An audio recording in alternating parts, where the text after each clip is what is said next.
Good morning friends.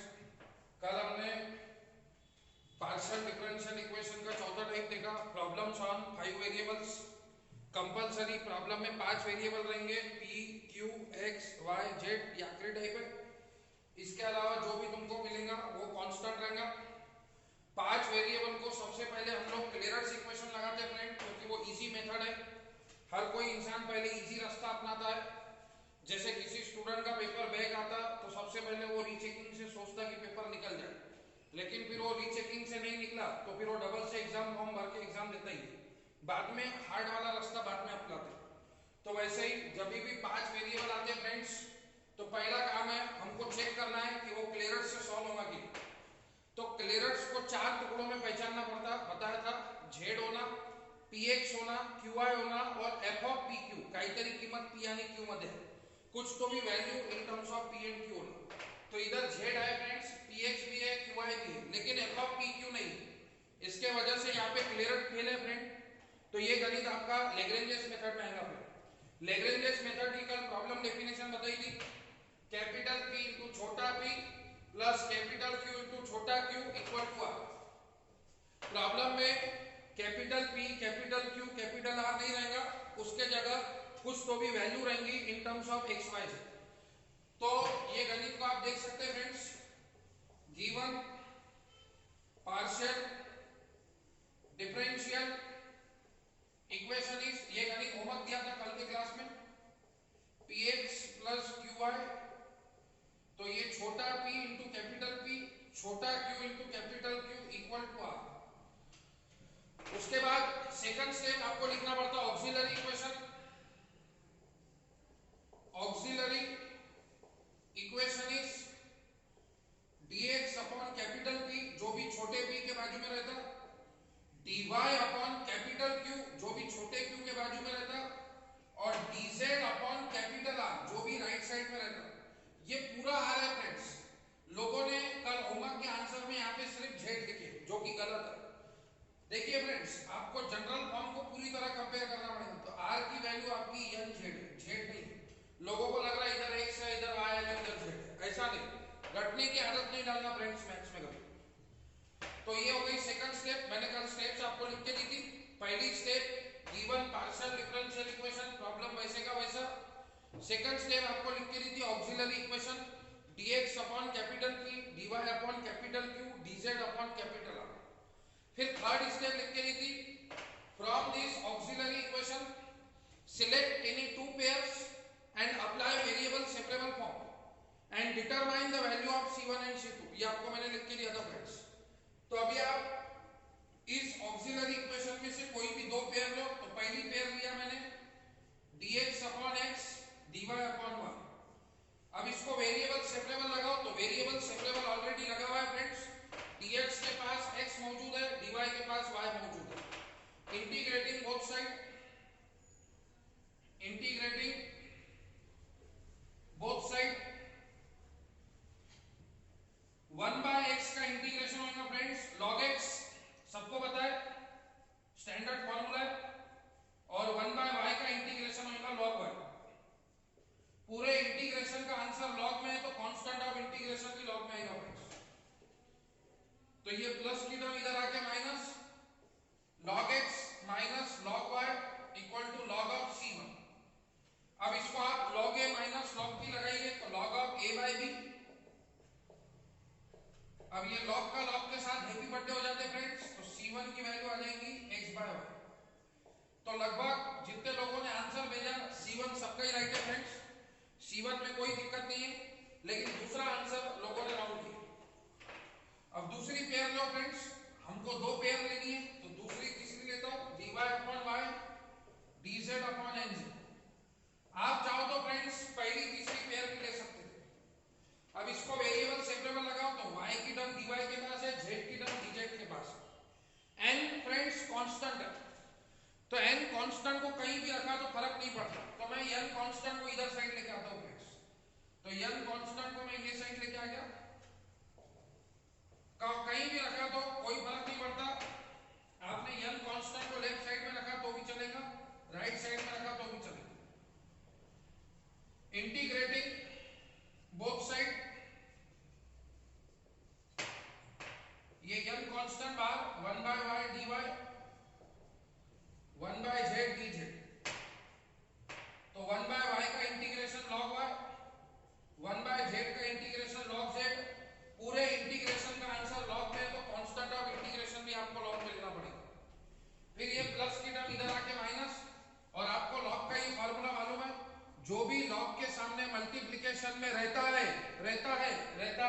वो power में जाता है। तो ये log y to the power n, जो भी ये log के सामने मल्टीप्लिकेशन में रहेगा फ्रेंड्स वो पावर में जाएगा। ये प्लस log z इधर आके माइनस log z, और ये log c2, log a minus log b, तो log of a by b। ये log log का हैप्पी बर्थडे हो जाएगा फ्रेंड्स। तो c2 की वैल्यू हो जाएगी y to the power n upon z। अब आप बोलेंगे फ्रेंड्स अगर हमने ये 1 बाय n इधर ही रखा तो क्या होगा? कुछ भी नहीं होगा फ्रेंड्स। तो ये 1 बाय n log z आएगा। अब log के सामने 1 बाय n मल्टीप्लाई में फ्रेंड्स, तो फिर क्या होगा फ्रेंड्स? ये z to the power 1 by n हो जाएगा। तो ये जो c2 का आंसर आएगा फ्रेंड्स वो y upon z to the power 1 by n है। तो फ्रेंड्स आप अगर y स्क्वायर अपॉन z लिखो या फिर इसका स्क्वायर रूट ले लो, y स्क्वायर का स्क्वायर रूट y और z का स्क्वायर रूट z, रूट मतलब पावर 1 बाय 2। आपने ऐसा लिखा क्या, ऐसा लिखा क्या, कोई फर्क नहीं पड़ता। अगर आपने 1 बाय n इधर ही रखा तो आपका आंसर ये आएगा फ्रेंड्स। मैंने n को इधर ला लिया इसलिए मेरा आंसर ये आया। अब आखिरी step general solution. General solution of partial differential equation is, कल मैंने फार्मूला लिख के दिया था friends, f of c1 c2 equals to 0। इसमें c1 की वैल्यू प्लेस कीजिए फ्रेंड्स x अपॉन y, और c2 की वैल्यू फ्रेंड्स प्लेस कीजिए y to the power n upon z। This is your answer. इस टाइप का यूनिवर्सिटी में एक और गणित आया था, px plus qy is equals to 3z। मतलब n के जगह उन्होंने 3 कांस्टेंट दिया था फ्रेंड्स। तो आप ये घर पे ट्राई कीजिए। इसका आंसर मैं आपको दे रहा हूं। इसका आंसर आएगा friends x by y y cube upon z। n constant की वैल्यू 3 है फ्रेंड्स। तो ये गणित को आप ट्राई कीजिए। इसका आंसर आएगा f of x by y y cube upon z। तो ये गणित आपको होमवर्क दिए थे फ्रेंड्स, बहुत लोगों ने c2 गलत निकाला फ्रेंड्स। तो देख लीजिए और कोई डिफिकल्टी है तो पूछिए। इसके बाद नेक्स्ट गणित और लेंगे friends. Next important problem, yz p plus xz Q plus 2xy equal to 0। आप लोग फ्रेंड्स सबसे पहले इसको सेल्फ प्रैक्टिस कीजिए वीडियो को पॉज करके, फिर नहीं समझ में आता है तो वीडियो में देखिए फ्रेंड्स। हर गणित की शुरुआत फिक्स है friend. Given partial differential equation is problem जैसा है तैसा। पहली स्टेप रहती है एनालिसिस फ्रेंड। हमारे पार्शियल डिफरेंशियल इक्वेशन में आपको कितने वेरिएबल नजर आ रहे हैं? तो p q x y z पांचों वेरिएबल नजर आ रहे हैं। फिर पहला ध्यान जाता है क्लियरेंस पे फ्रेंड। कहीं पे px अवेलेबल है क्या फ्रेंड्स? नहीं है। एक भी टर्म नहीं रही तो क्लियरेंस फेल हो जाता है। qy भी नहीं है, अकेला z भी नहीं है, f ऑफ p q भी नहीं है, सभी बातें फेल है इस गणित में। मतलब क्लियरेंस फेल है फ्रेंड। तो फिर ये गणित काय का होगा? लैग्रेंजेस का। लैग्रेंजेस की प्रॉब्लम डेफिनेशन क्या है फ्रेंड्स? अभी तक जो दो गणित थे वो रेडीमेड प्रॉब्लम में फॉर्म में थे फ्रेंड्स। कैपिटल P इंटू छोटा p plus capital Q into छोटा q इक्वल टू r। लेकिन यहाँ पे सीधा सीधा दिख रहा है इक्वल टू में r नहीं है, 0 है। तो इसीलिए आपको इसको फ्रेंड में बनाना पड़ेगा। तो छोटा p इंटू कैपिटल P, छोटा q into capital Q equal to r। ये प्लस 2xy इधर जाके माइनस 2xy। हर गणित में आप ऐसा कंपेयर कीजिए फ्रेंड्स। छोटा p into capital P plus छोटा q into capital Q equal to r। मतलब ये गणित लैग्रेंजेस का है फ्रेंड्स। लैग्रेंजेस के प्रॉब्लम को सॉल्व करने के लिए सेकंड स्टेप क्या है friends? Auxiliary equation. Auxiliary equation म्हणजे काय असते friends? dx upon capital P, जो भी लहान p के बाजू में रहता, जो भी छोटे p के बाजू में रहता है उसको कहते हैं कैपिटल P। जो भी छोटे q के बाजू में रहता है उसको बोलते हैं कैपिटल Q, और जो भी राइट हैंड साइड में रहता है फ्रेंड्स उसको बोलते हैं r। r की वैल्यू -2x। Okay friends. अब इस ऑक्सिलरी इक्वेशन में से आपको दो पेयर्स लेनी है। पॉसिबिलिटी 3 की है, पहली दूसरी लो, दूसरी तीसरी लो, पहली तीसरी लो। तो अभी फ्रेंड्स आप पहली दूसरी पेयर लेंगे dx अपॉन yz और dy अपॉन xz। अब आप देखिए फ्रेंड्स z इधर भी है इधर भी है, इसका हैप्पी बर्थडे कीजिए। ये डिनोमिनेटर की टर्म इधर आके न्यूमरेटर में सेम टर्म का कैंसिल हो जाएगा बर्थडे हो जाएगा। अब आप इसको वेरिएबल सेपरेबल लगाइए, x को dx के पास बुलाओ और y को dy के पास लेके जाओ। वेरिएबल सेपरेबल फॉर्म का मीनिंग यही होता है फ्रेंड्स, जितनी भी x की टर्म है dx के पास लेके जाओ, जितनी भी y की टर्म है dy के पास लेके जाओ। तो ये x को आप dx के पास बुलाओ और ये y को इधर dy के पास लेके जाओ, इंटीग्रेटिंग बोथ साइड। अब आप इसका इंटीग्रेशन करेंगे फ्रेंड्स। इंटीग्रेशन का ये फार्मूला सबको पता है फ्रेंड्स, जो पावर में रहता है वो एक से बढ़ जाता है और वही अपॉन में आते रहता है। तो ये पावर n की वैल्यू 1 है फ्रेंड्स, तो 1 + 1 2 अपॉन में भी 2। y का इंटीग्रेशन y²/2। अब पूरे इंटीग्रेशन के आंसर में अपॉन में 2 ही 2 है, 2 ही 2 है, 2 ही 2 है, तो पूरे कांस्टेंट के अपॉन में भी आपको 2 देना पड़ेगा। जब पूरे इंटीग्रेशन के आंसर में लॉग आता फ्रेंड्स, तो कांस्टेंट आप इंटीग्रेशन भी लॉग में लेते हो। वैसे ही जब पूरे इंटीग्रेशन के आंसर में अपॉन में 2 आ रहा, तो कांस्टेंट के भी अपॉन में 2 लेना पड़ेगा फ्रेंड्स। अब ये प्लस की टर्म इधर आके माइनस, x²/2, ये प्लस की टर्म इधर आके माइनस फ्रेंड्स। अब आपको भाई ने बचपन में सिखाया है a/2 - b/2। What it means a - b/2। तो x² - y²/2 और ये c1/2, 2 का 2 के साथ हैप्पी बर्थडे टू यू। तो c1 की वैल्यू आ जाएगी फ्रेंड्स x² - y²। अब आप दूसरी पेयर लीजिए फ्रेंड्स, दूसरी पेयर लीजिए आप dy/xz और dz/-2xy। ओके फ्रेंड्स, अब दूसरी और तीसरी पेयर लीजिए, x का फिर से x के साथ हैप्पी बर्थडे कीजिए फ्रेंड्स। फिर वही बात, y को dy के पास बुलाओ और x को z को dz के पास ले जाओ, वेरिएबल सेपरेबल लगाओ। तो ये माइनस, ये अपना 2y इधर आएगा, माइनस को इधर ही रहने दो फ्रेंड्स, ये 2y को इधर लेके आओ, तो ये 2y dy और ये माइनस को इधर ही रखो फ्रेंड्स, ये -z dz।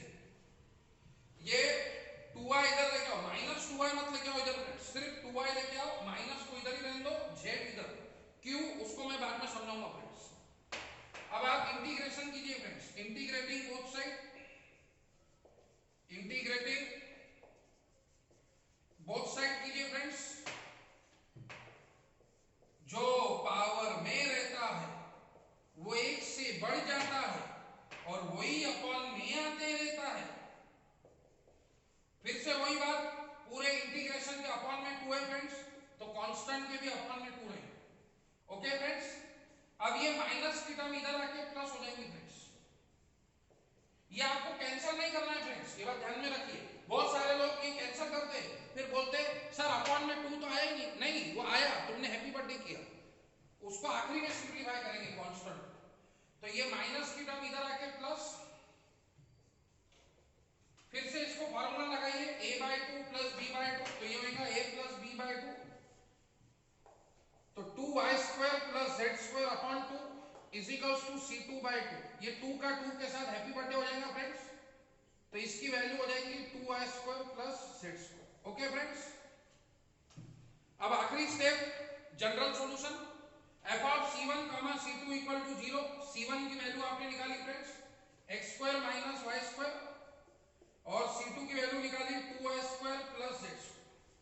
ओके फ्रेंड्स, अब ध्यान दीजिए फ्रेंड्स, 2-3 जरूरी बातें बताऊंगा। पहला डाउट, लोग बोलते हैं ये माइनस को इधर क्यों नहीं लेके गए। देखिए फ्रेंड्स, अगर मैं माइनस को इधर ले जाता हूं, ध्यान दीजिए फ्रेंड्स, अगर ये -2y इधर हो जाएगा फ्रेंड्स और इधर z dz रहेगा, तो क्या होगा फ्रेंड्स, ये -2y²/2, ये z का इंटीग्रेशन z²/2। अब ये फ्रेंड्स, ये प्लस की टर्म इधर आके माइनस और ये भी माइनस, पूरा इंटीग्रेशन का आंसर माइनस में आया फ्रेंड, तो आपको कांस्टेंट ऑफ इंटीग्रेशन भी माइनस में लेना पड़ेगा। फिर ये -2y²/2 - z²/2 और -c2/2, फिर माइनस साइन कॉमन लेना पड़ेगा फ्रेंड्स, 2y² + z² और -c2/2, तो ये 2 और माइनस कैंसिल होगा फ्रेंड, तो आंसर वही है। तो कहने का मतलब फ्रेंड्स क्या हो जाएगा, आंसर में तकलीफ आ जाएगी। अगर आप माइनस साइन इधर ही रखेंगे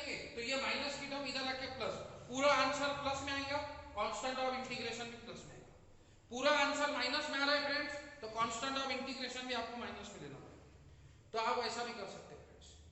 तो कहने का मतलब ये हो गई एक बात।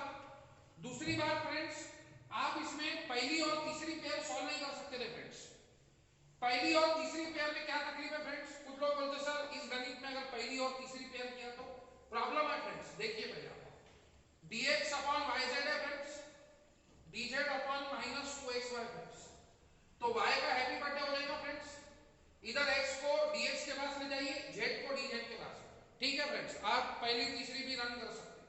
लेकिन अगले गणित में ऐसी एक सिचुएशन आएगी कि वो पेयर सॉल्व नहीं हो पाएगा, क्योंकि फ्रेंड्स x वेरिएबल को आप dx के साथ इंटीग्रेशन कर सकते हैं, ये बात याद रखिए। y को dy के साथ, z को dz के साथ। आप फ्रेंड्स x वेरिएबल को dz के साथ इंटीग्रेशन नहीं कर सकते फ्रेंड्स। कुछ में से आप लोग बोलेंगे सर x को बाहर कांस्टेंट रखो, 1 dz का इंटीग्रेशन z। नहीं फ्रेंड्स, आपने प्रॉब्लम डेफिनेशन में पहले ही डिक्लेयर किया है कि partial differential equation of 5 variables p q x y z। एक तरफ से आप प्रॉब्लम डेफिनेशन में बोल रहे हैं x वेरिएबल है, और दूसरे बार यहाँ पे इंटीग्रेशन करते हो x को कांस्टेंट रख रहे हो। ऐसा पॉसिबल नहीं है फ्रेंड्स। तो कहने का मतलब जो अगला गणित आपको होमवर्क को रहेगा उसमें इस प्रकार की सिचुएशन मिलेगी आपको। उम्मीद है आप होमवर्क ट्राई करेंगे, और इस नेक्स्ट गणित के जरिए हम लोग नेक्स्ट कंसेप्ट पे जाएंगे, लैग्रेंजेस मल्टीप्लायर फॉर्म। मैंने आपको कल के वीडियो में बताया था फ्रेंड्स, नहीं तो आप रिवाइंड करके देखिए। पार्शियल डिफरेंशियल इक्वेशन के प्रॉब्लम को सॉल्व करने के लिए 3 मेथड्स है। एक वेरिएबल सेपरेबल फॉर्म मेथड जो 20% प्रॉब्लम में लगती है, जो हमने देखे 4 गणित इसके ऊपर, और उसके बाद है लैग्रेंजेस मल्टीप्लायर फॉर्म, उसके बाद है ईआर रेशियो। तो ये एग्जांपल है फ्रेंड, आप ट्राई कीजिए। नेक्स्ट क्लास में इस गणित के जरिए मैं नेक्स्ट गणित की तरफ जाऊंगा। ये x² z³ plus y² zp is equal to xy²। ये गणित को ट्राई कीजिए फ्रेंड्स आप। नेक्स्ट क्लास में इस गणित के जरिए ये गणित मैं आपको समझाऊंगा अगर आपको नहीं आया तो, और उसके बाद मैं Lagrange's multiplier form next topic पे जाऊंगा। कहां पे आप सोच के रखिए कि variable separable form method fail होती है और लैग्रेंजेस मल्टीप्लायर फॉर्म की हमको जरूरत पड़ती है। आप मेरे को व्हाट्सएप पे आंसर भेजिए फ्रेंड्स। नेक्स्ट क्लास में हम इसके ऊपर चर्चा जारी रखेंगे।